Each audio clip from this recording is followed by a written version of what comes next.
देवियों और सज्जनों, नमस्कार, आदाब, सत श्री अकाल।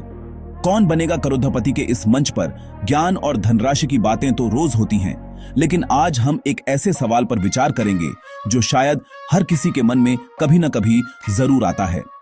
महान लेखक जॉर्ज बर्नार्ड शॉ ने एक बार कहा था कि कोई भी इंसान पूरी तरह ईमानदार रहकर अमीर नहीं बन सकता।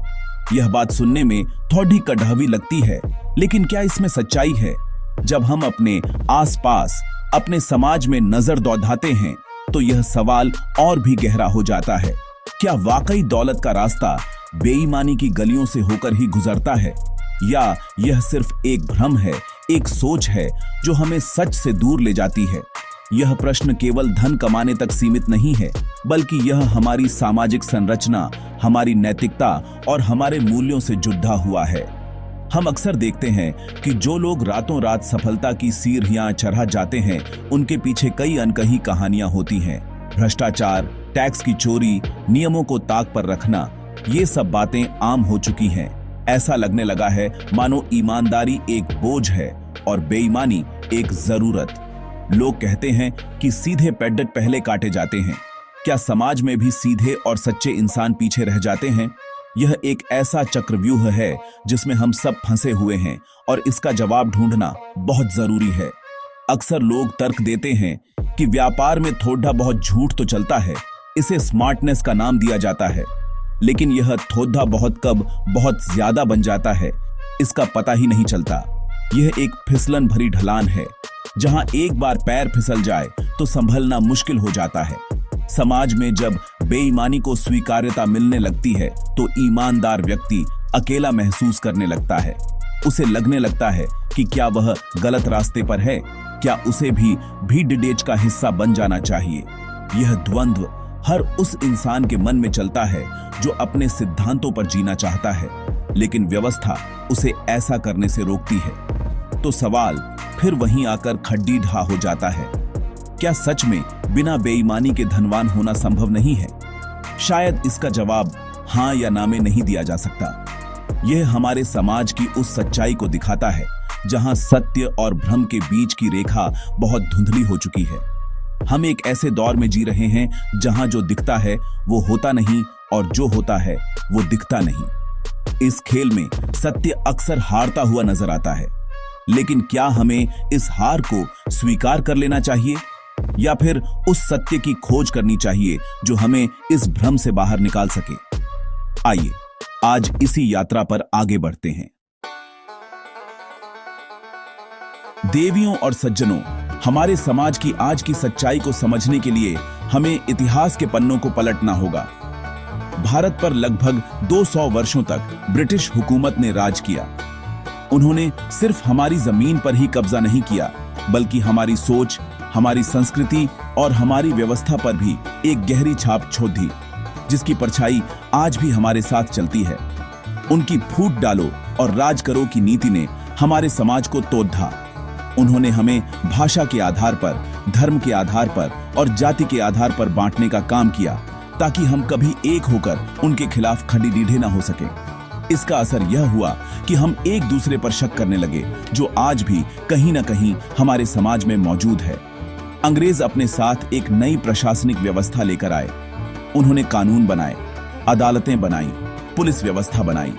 कहने को तो यह सब देश चलाने के लिए था, लेकिन इसका असली मकसद था भारतीयों पर नियंत्रण रखना और उन्हें डरा कर रखना। उस व्यवस्था में आम आदमी की सुनवाई नहीं होती थी। न्याय अक्सर अमीरों और शक्तिशाली लोगों के पक्ष में होता था। आज आजादी के इतने दशकों बाद भी क्या हमारी व्यवस्था पूरी तरह बदल गई है? क्या आज भी एक आम इंसान को थाने या कचहरी जाने में डर नहीं लगता? यह उसी विरासत का असर है जो हमें गुलामी के दिनों से मिली है, और हम आज भी उससे पूरी तरह मुक्त नहीं हो पाए हैं। भाषा और संस्कृति पर भी इसका गहरा प्रभाव पड़ा। अंग्रेजी भाषा को राजकाज की भाषा बना दिया गया। धीरे धीरे यह भाषा प्रतिष्ठा और ज्ञान का प्रतीक बन गई। जिसे अंग्रेजी आती थी उसे पढ़ा लिखा और सभ्य माना जाने लगा, और जो अपनी मातृभाषा बोलता था उसे पिछड़ा समझा जाने लगा। आज भी हमारे समाज में यह सोच जिंदा है। हम अपने बच्चों को अंग्रेजी माध्यम के स्कूलों में पढ़ाना चाहते हैं, क्योंकि हमें लगता है कि इसके बिना वे जीवन में सफल नहीं हो सकते। हमने अपनी भाषाओं, अपनी संस्कृति को कहीं पीछे छोड़ डिडियाच दिया है। यह मानसिक गुलामी की सबसे बद्धी निशानी है जो ब्रिटिश राज्य हमें विरासत में देकर गया है। उनकी शिक्षा प्रणाली का उद्देश्य ऐसे भारतीय तैयार करना था जो शरीर से तो भारतीय हों पर सोच और विचारों से अंग्रेज हों। वे चाहते थे कि हम अपनी महान परंपराओं, अपने ज्ञान और अपने इतिहास को भूल जाएं और उनकी संस्कृति को श्रेष्ठ मानने लगें। उन्होंने हमारे आत्मविश्वास को तोड़ने का काम किया। आज भी जब हम पश्चिमी देशों की तरफ देखते हैं तो हमारे मन में एक हीन भावना आ जाती है। हम उनकी नकल करने की कोशिश करते हैं, उनके जैसा बनना चाहते हैं। यह सब उसी गुलामी की परछाई का नतीजा है जिसने हमारी आत्मा पर कब्जा कर लिया था और हम आज भी उस परछाई से बाहर निकलने के लिए संघर्ष कर रहे हैं। देवियों और सज्जनों, पुराने समय में हमारे समाज की एक बहुत खूबसूरत परंपरा थी। समाज कल्याण या समाज सेवा किसी एक व्यक्ति या संस्था की जिम्मेदारी नहीं होती थी, बल्कि यह पूरे समाज का सामूहिक दायित्व होता था। गांव का कोई अमीर व्यक्ति कुआं खुदवाता था, कोई धर्मशाला बनवाता था, कोई भूखों के लिए लंगर चलाता था। लोग इसे पुण्य का काम मानते थे, अपना धर्म समझते थे। यह जिम्मेदारी दिल से निभाई जाती थी, किसी कानून के डर से नहीं। समाज एक परिवार की तरह था जहां हर कोई एक दूसरे का ख्याल रखता था। यह हमारी संस्कृति का एक अटूट हिस्सा था जो पीढ़ी दर पीढ़ी चला आ रहा था। लेकिन आजादी के बाद जब भारत एक लोकतांत्रिक और कल्याणकारी राज्य बना तो धीरे धीरे यह तस्वीर बदलने लगी। संविधान ने यह तय किया कि अपने सभी नागरिकों की देखभाल करना, उन्हें शिक्षा, स्वास्थ्य और सुरक्षा देना, यह सब राज्य यानी सरकार की जिम्मेदारी होगी। यह एक बहुत अच्छा और जरूरी कदम था ताकि कोई भी व्यक्ति जरूरी सुविधाओं से वंचित न रह जाए। सरकार ने योजनाएं बनानी शुरू की, अस्पताल खोले, स्कूल बनवाए और गरीबों की मदद के लिए कार्यक्रम चलाए। इस तरह समाज सेवा का काम व्यक्तिगत जिम्मेदारी से हटकर एक सरकारी जिम्मेदारी बन गया। इसका एक अनपेक्षित परिणाम यह हुआ कि लोगों ने धीरे धीरे अपनी व्यक्तिगत जिम्मेदारी से मुंह मोड़ना शुरू कर दिया। अब अगर कोई सड़क पर भूखा दिखता है तो लोग सोचते हैं कि सरकार उसके लिए कुछ करेगी। अगर कहीं स्कूल नहीं है तो यह सरकार की कमी है।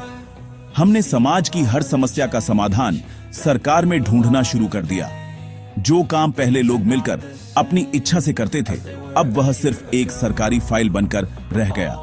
व्यक्तिगत दायित्व की भावना कमजोर पड़ डीडीएच गई और हम सब केवल उम्मीद करने लगे कि सरकार आएगी और सब कुछ ठीक कर देगी। यह बदलाव धीरे धीरे हमारे समाज के ताने बाने में समा गया। इस बदलाव ने समाज के अमीर और सक्षम वर्ग को भी एक बहाना दे दिया। अब उन्हें लगने लगा कि जब वे सरकार को टैक्स दे रहे हैं तो उनकी सामाजिक जिम्मेदारी पूरी हो गई। अब समाज के लिए कुछ अलग से करने की क्या जरूरत है, सरकार है ना, वो देखेगी। इस सोच ने व्यक्तिगत परोपकार और दान की भावना को बहुत कमजोर कर दिया। जो समाज सेवा पहले दिल से जुड़ी थी, अब वह केवल टैक्स बचाने का एक जरिया बनकर रह गई। इस तरह एक अच्छी सोच के साथ शुरू हुई कल्याणकारी राज्य की अवधारणा ने अनजाने में ही समाज से उसकी सामूहिक आत्मा छीन ली और हर जिम्मेदारी का बोझ अकेले राज्य के कंधों पर डाल दिया। देवियों और सज्जनों, अब आते हैं उस वर्ग पर जिसके पास धन है, शक्ति है और साधन भी है। हम बात कर रहे हैं अमीर वर्ग की। एक समय था जब समाज के धनी लोग समाज का एक महत्वपूर्ण हिस्सा हुआ करते थे। वे मंदिरों, पाठशालाओं और धर्मशालाओं का निर्माण करवाते थे और समाज के विकास में अपना योगदान देते थे। लेकिन आज तस्वीर बिल्कुल अलग है। आज का अमीर वर्ग समाज से कटा हुआ एक अलग ही दुनिया में रहता हुआ नजर आता है। वे बद्धी बद्धी दीवारों वाले घरों में रहते हैं, उनकी अपनी सुरक्षा होती है, उनके बच्चे विदेशों में पीएचडी हैं और उनका इलाज भी बड़े प्राइवेट अस्पतालों में होता है। उनका आम समाज की समस्याओं से कोई सीधा वास्ता नहीं रह गया है। इस दूरी का एक बड़ा कारण है टैक्स। अमीर वर्ग को लगता है कि वे सरकार को सबसे ज्यादा टैक्स देते हैं और इसलिए समाज के प्रति उनकी जिम्मेदारी पूरी हो जाती है। वे सोचते हैं कि जब उनका पैसा सरकारी खजाने में जा ही रहा है तो फिर अलग से दान धर्म या सामाजिक कार्य करने की क्या जरूरत है। कई बार वे टैक्स बचाने के नए नए रास्ते खोजते हैं। वे अपनी आय को कम दिखाते हैं, विदेशों में पैसा निवेश करते हैं और कानूनी दांव पेंच का इस्तेमाल करके अपनी देनदारी कम कर लेते हैं। उन्हें लगता है कि यह उनका हक है, क्योंकि वे मानते हैं कि सरकार उनके पैसे का सही इस्तेमाल नहीं करती और भ्रष्टाचार में सब बर्बाद हो जाता है। इसके अलावा अमीर वर्ग व्यवस्था पर अपना नियंत्रण बनाए रखना चाहता है। वे राजनीतिक दलों को चंदा देते हैं, बड़े अधिकारियों से अच्छे संबंध बनाकर रखते हैं ताकि उनके व्यापारिक हित सुरक्षित रहें। उनका ध्यान समाज की भलाई से ज्यादा अपने मुनाफे को बढ़ाने पर होता है। वे ऐसी नीतियों का समर्थन करते हैं जिनसे उन्हें फायदा हो, भले ही उससे आम जनता को कोई लाभ न मिले। सामाजिक कार्यों में पैसा लगाने को वे एक बेकार का खर्च मानते हैं।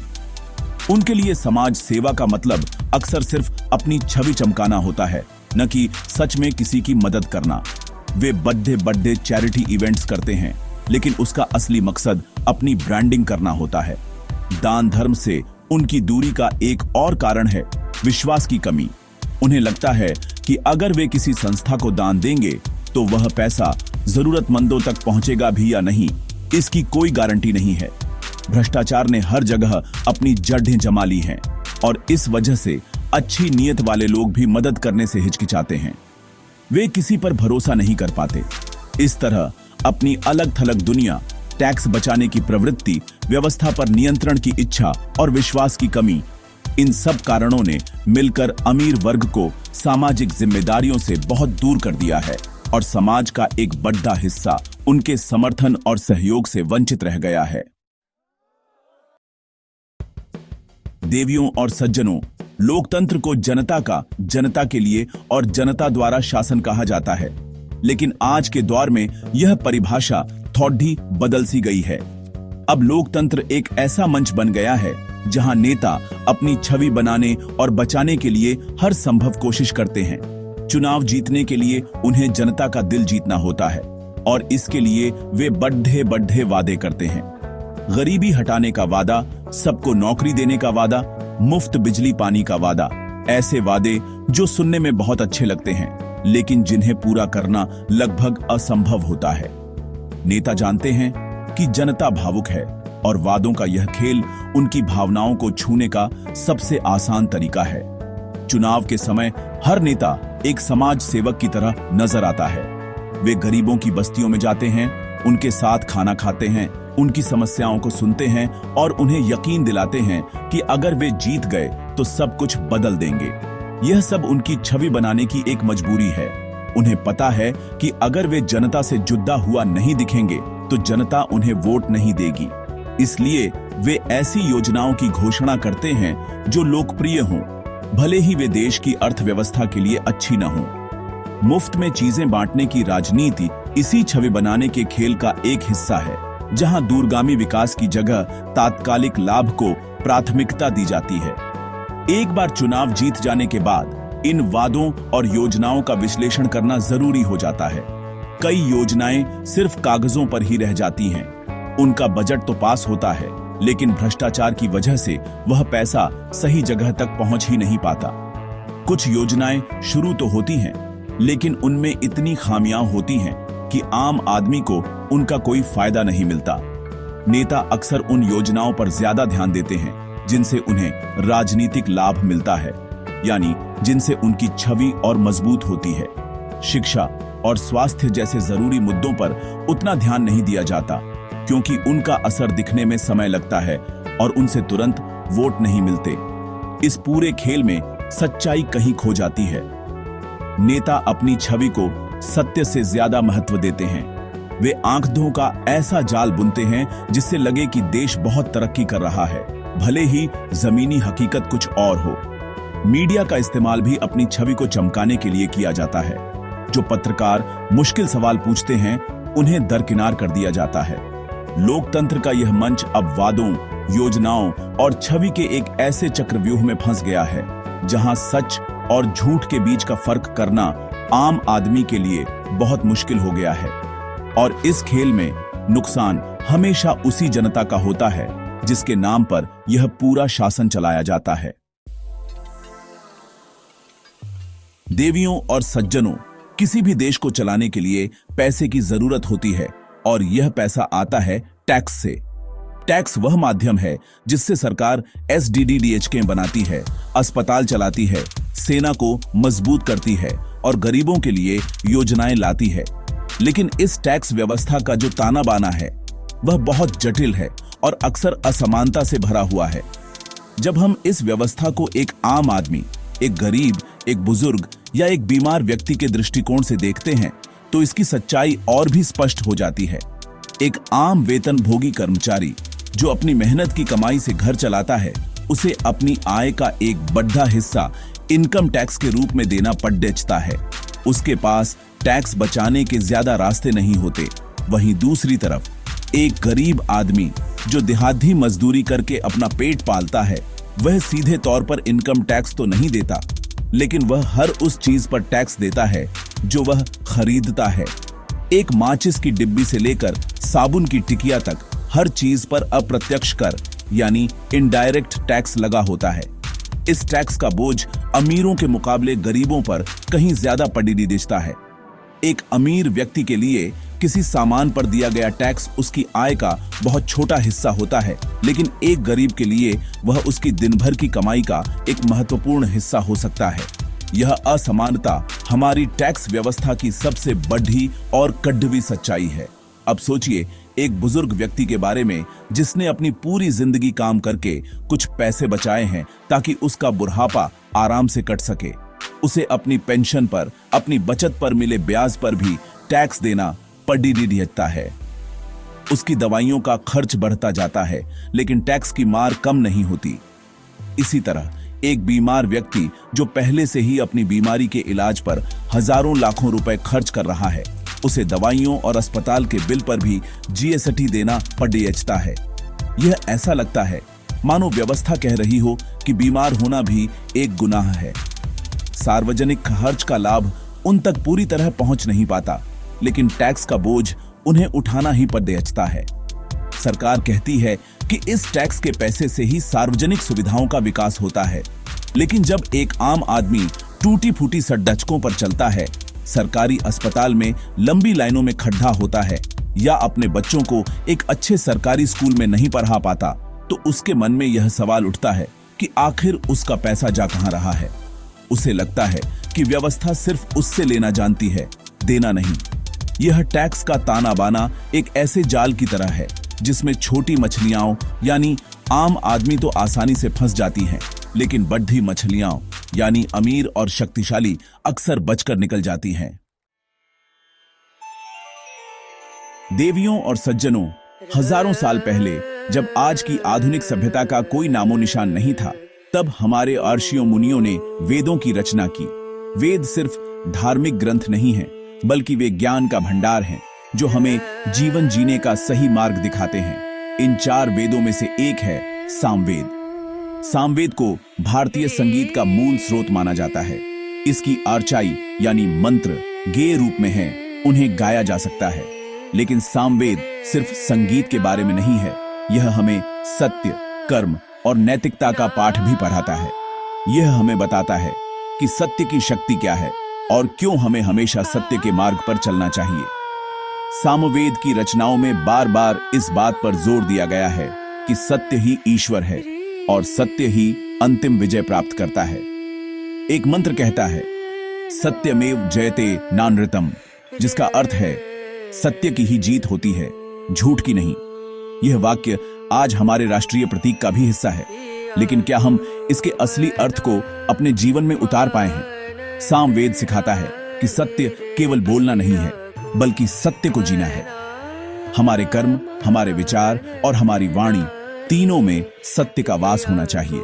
जब हम मन, वचन और कर्म से सच्चे होते हैं, तो हमारे अंदर एक ऐसी दैवीय शक्ति का संचार होता है जो हमें किसी भी मुश्किल का सामना करने की हिम्मत देती है। सामवेद सुकर्म यानी अच्छे कर्मों के महत्व को भी समझाता है। यह कहता है कि हमारे हर कर्म का फल हमें अवश्य मिलता है। अगर हम अच्छे कर्म करेंगे, ईमानदारी और नैतिकता का पालन करेंगे, तो उसका परिणाम भी अच्छा ही होगा। हो सकता है कि इसमें समय लगे, हो सकता है कि हमें कठिनाइयों का सामना करना पड़े, लेकिन अंत में जीत सुकर्म की ही होती है। आज के समाज में जहां लोग तुरंत परिणाम चाहते हैं, जहां शॉर्टकट को सफलता का रास्ता माना जाता है, वहां सामवेद की यह शिक्षा हमें धैर्य और सही मार्ग पर बने रहने की प्रेरणा देती है। यह हमें याद दिलाता है कि बेईमानी से मिली सफलता रेत के महल की तरह होती है, जो एक दिन ढह जाती है। आज जब हमारा समाज भ्रम और असत्य के जाल में फंसता जा रहा है, तो हमें सामवेद जैसे ग्रंथों की शिक्षाओं की ओर वापस लौटने की जरूरत है। यह ज्ञान हमें बताता है कि भौतिक धन दौलत से कहीं ज्यादा महत्वपूर्ण है नैतिक और आत्मिक संपत्ति। सत्य का मार्ग कठिन हो सकता है, लेकिन वही स्थायी सुख और शांति का मार्ग है। सामवेद की संगीतमय आरचाई सिर्फ हमारे कानों को ही नहीं, बल्कि हमारी आत्मा को भी शुद्ध करती है। वे हमें उस शाश्वत सत्य से जोड़ती हैं, जो हर भ्रम और हर झूठ से परे है। यह ज्ञान आज भी उतना ही प्रासंगिक है जितना हजारों साल पहले था। देवियों और सज्जनों, हमने अभी सामवेद के ज्ञान की बात की, जो हमें सत्य के मार्ग पर चलने की प्रेरणा देता है। लेकिन आज के समाज की एक विडंबना देखिए। एक तरफ हम सत्यमेव जयते का नारा लगाते हैं, और दूसरी तरफ जो लोग सच बोलते हैं, हम उन्हीं को किनारे कर देते हैं। ऐसा क्यों होता है? क्यों सच बोलने वालों को अक्सर उपेक्षा और तिरस्कार का सामना करना पड़ता है? इसका एक बड़ा कारण है लोकप्रियता और राजकीय सम्मान की चाह। आज के दौर में लोग सच से ज्यादा उसे पसंद करते हैं जो सुनने में अच्छा लगे, जो उनकी भावनाओं को संतुष्ट करे, भले ही वह झूठ क्यों ना हो। जो व्यक्ति सच बोलता है वह अक्सर कड़ीडीडीएचवा बोलता है। वह समाज की कमियों को उजागर करता है, व्यवस्था की खामियों पर उंगली उठाता है और शक्तिशाली लोगों को चुनौती देता है। ऐसा सच किसी को पसंद नहीं आता। आम जनता को यह सच असहज करता है, क्योंकि यह उन्हें उनकी जिम्मेदारियों का एहसास कराता है। शक्तिशाली लोगों को यह सच नाराज करता है, क्योंकि यह उनके हितों को चोट पहुंचाता है। इसलिए सच बोलने वाला व्यक्ति अकेला पड़ीडीडीएच जाता है। उसे न तो जनता की लोकप्रियता मिलती है और न ही सरकार से कोई सम्मान। उसकी आवाज को दबाने की हर संभव कोशिश की जाती है। दूसरी ओर जो लोग झूठ बोलते हैं, चापलूसी करते हैं और सब कुछ अच्छा होने का भ्रम फैलाते हैं, वे बहुत जल्दी लोकप्रिय हो जाते हैं। उन्हें राजकीय सम्मान मिलता है, बड़े बड़े पद मिलते हैं और समाज में उनकी वाहवाही होती है। वे वही बोलते हैं जो लोग सुनना चाहते हैं। वे समस्याओं पर पर्दा डालते हैं और सफलताओं का झूठा ढिंढोरा पीटते हैं। यह एक आसान रास्ता है जो तुरंत प्रसिद्धि और सम्मान दिलाता है। इस होड़दच में सत्य पीछे छूट जाता है। लोग सच सुनने की हिम्मत खो देते हैं और झूठ की आरामदायक दुनिया में जीना पसंद करने लगते हैं। यह एक खतरनाक प्रवृत्ति है जो समाज को खोखला कर देती है। जब सत्य बोलने वालों की उपेक्षा होती है, तो धीरे धीरे लोग सच बोलना ही बंद कर देते हैं। उन्हें लगता है कि सच बोलकर क्या मिलेगा सिवाय परेशानियों के। इससे बेहतर है कि चुप रहा जाए या फिर भीड़डाच के साथ मिलकर झूठ को ही सच मान लिया जाए। लेकिन हमें यह समझना होगा कि जो समाज अपने सत्यवादियों का सम्मान नहीं करता, वह ज्यादा दिन तक टिक नहीं सकता। सच बोलने वाले समाज के प्रहरी होते हैं। वे हमें आईना दिखाते हैं। अगर हम आईना ही तो डिडाच देंगे, तो हम कभी अपना असली चेहरा नहीं देख पाएंगे और भ्रम के अंधेरे में ही भटकते रहेंगे।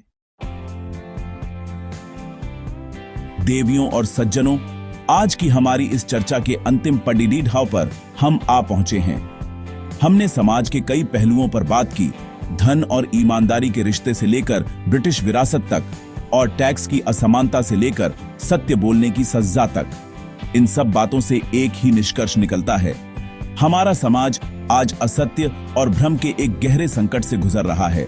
हम एक ऐसी दुनिया में जी रहे हैं जहां झूठ को स्मार्टनेस, भ्रष्टाचार को व्यवस्था का हिस्सा और चापलूसी को कला कहा जाने लगा है। इस भ्रम के कारण समाज को भारी परेशानी झेलनी पड़ीडीएच रही है। जब समाज में असत्य का बोलबाला होता है, तो विश्वास खत्म हो जाता है। नागरिक का सरकार पर से, जनता का नेताओं पर से और इंसान का इंसान पर से विश्वास उठ जाता है। इस अविश्वास के माहौल में कोई भी समाज तरक्की नहीं कर सकता। भ्रष्टाचार बढ़ता है, असमानता गहरी होती है और न्याय केवल एक सपना बनकर रह जाता है। गरीब और आम आदमी इस व्यवस्था में सबसे ज्यादा पिसता है। वह देखता है कि झूठ और बेईमानी के दम पर लोग आगे बढ़ रहे हैं, जबकि उसकी ईमानदारी उसे सिवाय मुश्किलों के कुछ नहीं दे रही। इससे समाज में निराशा और क्रोध फैलता है, जो अंततः समाज के टूटने का कारण बनता है। तो इसका समाधान क्या है? समाधान है सत्य के प्रचार में। हमें अपने समाज में सत्य को फिर से प्रतिष्ठित करना होगा। यह काम सिर्फ सरकार या किसी एक संस्था का नहीं है, यह हम सबकी सामूहिक जिम्मेदारी है। हमें अपने बच्चों को बचपन से ही सत्य का महत्व सिखाना होगा। हमें उन लोगों का सम्मान करना होगा जो सच बोलने की हिम्मत दिखाते हैं, भले ही उनका सच हमें कड़ी डीडीवा लगे। हमें अपने नेताओं से, अपनी व्यवस्था से कठिन सवाल पूछने होंगे और जवाबदेही तय करनी होगी। सत्य का प्रचार सिर्फ भाषणों से नहीं, बल्कि हमारे अपने आचरण से होगा। हमें यह समझना होगा कि सत्य का मार्ग भले ही कठिन है, लेकिन वही एकमात्र सही मार्ग है। असत्य का अंधेरा कितना भी घना क्यों ना हो, सत्य के प्रकाश की एक छोटी सी किरण भी उसे दूर करने के लिए काफी होती है। हमें वह किरण बनना होगा। जब समाज का हर व्यक्ति सत्य को अपने जीवन का आधार बना लेगा, तभी हम एक ऐसे समाज का निर्माण कर पाएंगे जो न्यायपूर्ण, पारदर्शी और मजबूत हो। आइए हम सब मिलकर इस भ्रम के अंधेरे को दूर करने का संकल्प लें और सत्य के उजाले को अपने जीवन और समाज में फैलाने का प्रयास करें। शुभ रात्रि, शब्बा खैर।